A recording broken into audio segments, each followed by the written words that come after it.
This is more of a response to a comment that was made on my video Parallel Worlds. I also viewed a series of videos that was really cool. Um, sort of has my frustration because we get all of these experts that are, telling us here's the truth, this is what we need to believe in. They're experts, we need to follow them because they're experts. And experts are really screwed up. They think they know it all, and we're all screwed up because we tend to believe them all. But and then if I even make a suggestion of, hey, I'm the expert and here's, some better information, I know it all, then I turn into exactly what I hate the most. So it's not so much that anybody is an expert. You gotta believe that everything about your reality, every direction you're going to take, is all going to be based on what you choose to believe in. And anything that I point out is nothing more than what I believe in. So, but it just, when you view anything, when you read any experts' books, if you listen to any kind of expert, know without a doubt they don't know what the hell they're talking about. They only know what they believe. They have a focus. They've done some experiments. They've read a bunch of books. They formulated their own belief systems, and then they write their own book and say, here's something you should believe in because I'm an expert. I'm no expert. All I know is I've read all your friggin' books, and it's all a piece of the puzzle if you can get rid of all of the contradictions. If you can see where they don't really know what they're talking about, just assume what they know what they're talking about, and you read somebody else's books. All of us have a piece of this puzzle. All of us are a piece of the solution. So it's when one person stands up and says, I got all of the answers, that's the time you should stop listening to them. And if I even come out that way in any way, shape, or form, it's time to stop listening to me because I don't have all the answers. The only answer I think I have is that we need to listen to each other, and we all need to agree some of us have some information that's correct, and some of us, mostly all of us, including me, have wrong information. We have to know how to tell what's a contradiction. Now, to get back on this particular point, it was a video that I made on parallel worlds, and the comment was more on possibilities. There's an infinite number of possibilities. You are always constantly in a superposition where you have an infinite number of different roads to take. And once you make a decision, once you formulate a belief, you collapse all possibilities and create just one road. And that one road is the road that you think is the only road to travel down. That's your yellow brick road. And that's not true. There's an infinite number of roads that you can take. You just are using the observer of yourself to observe what is true, what is right for you.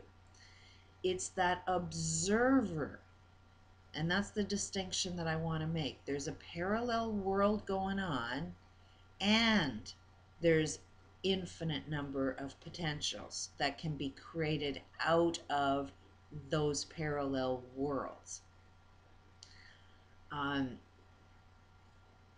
To be in a world, you have to be the observer of that world.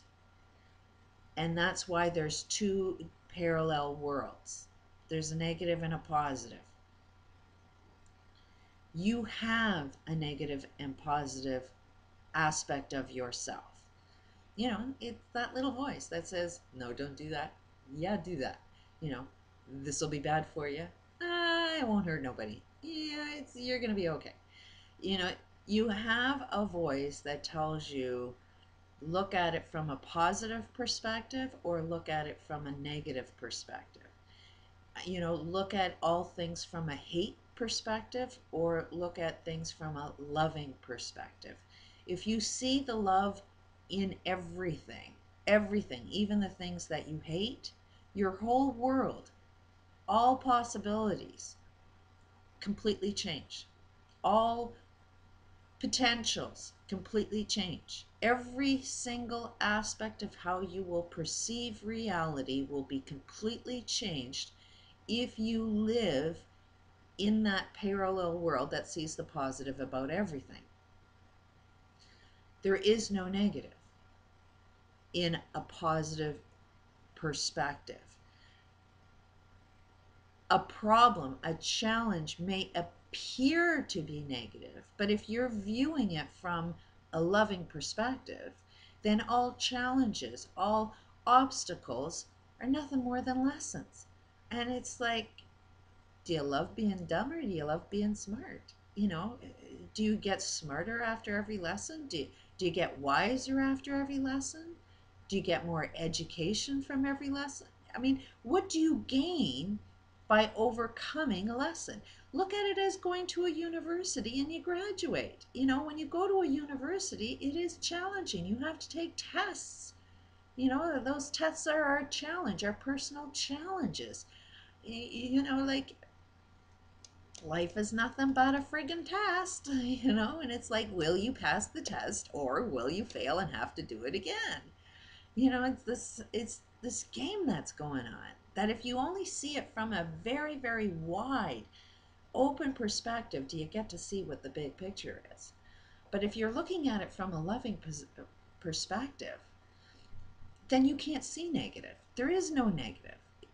You know, but that's looking at it from a positive perspective. And you gain so much strength, so much knowledge.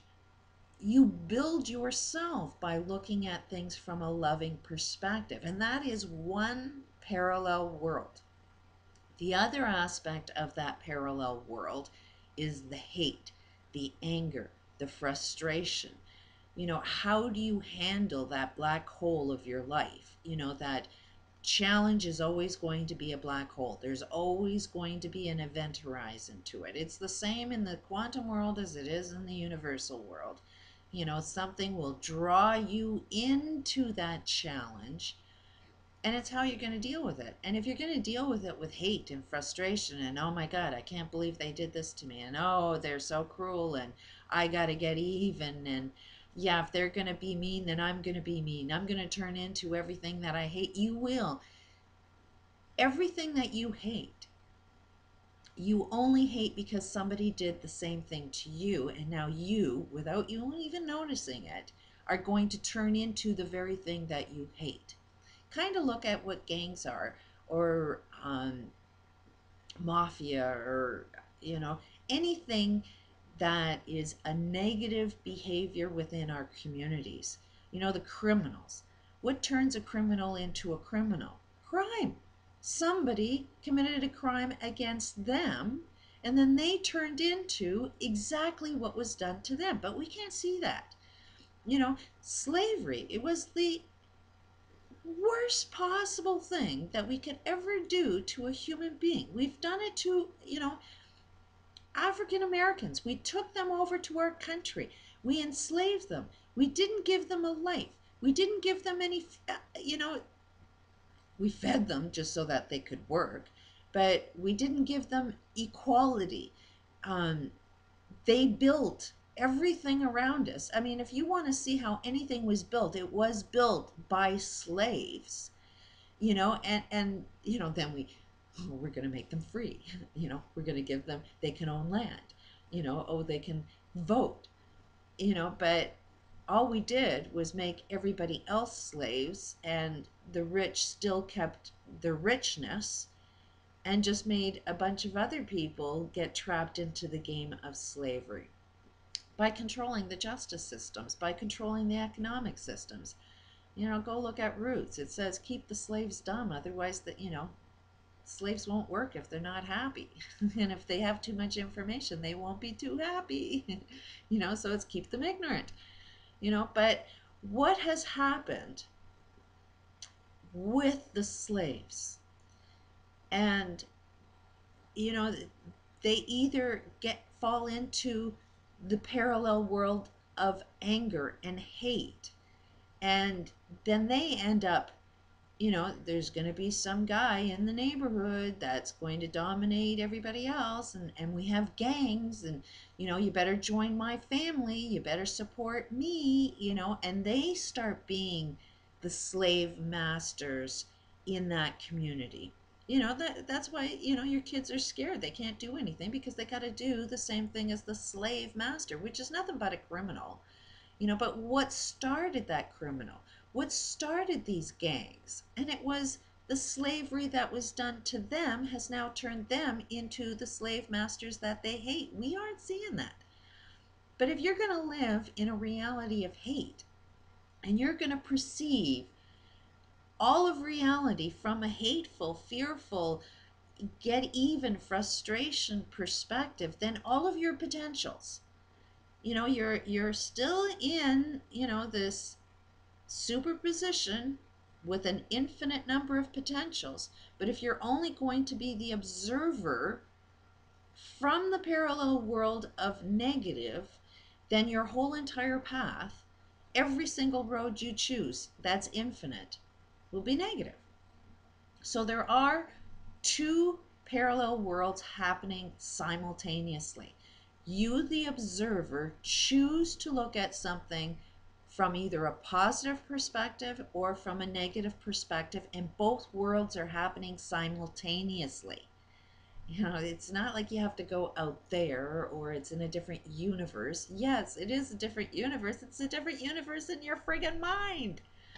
But you can jump into a different universe at any time by just going, oh, what is love? What does love feel like? How can I use this to be able to view my universe with? Does that give me more opportunities? Does that give me more potentials? Does those potentials end up working for me? Can I actually win the war? Yes, you gain more strength if you are the love, but you have to love yourself.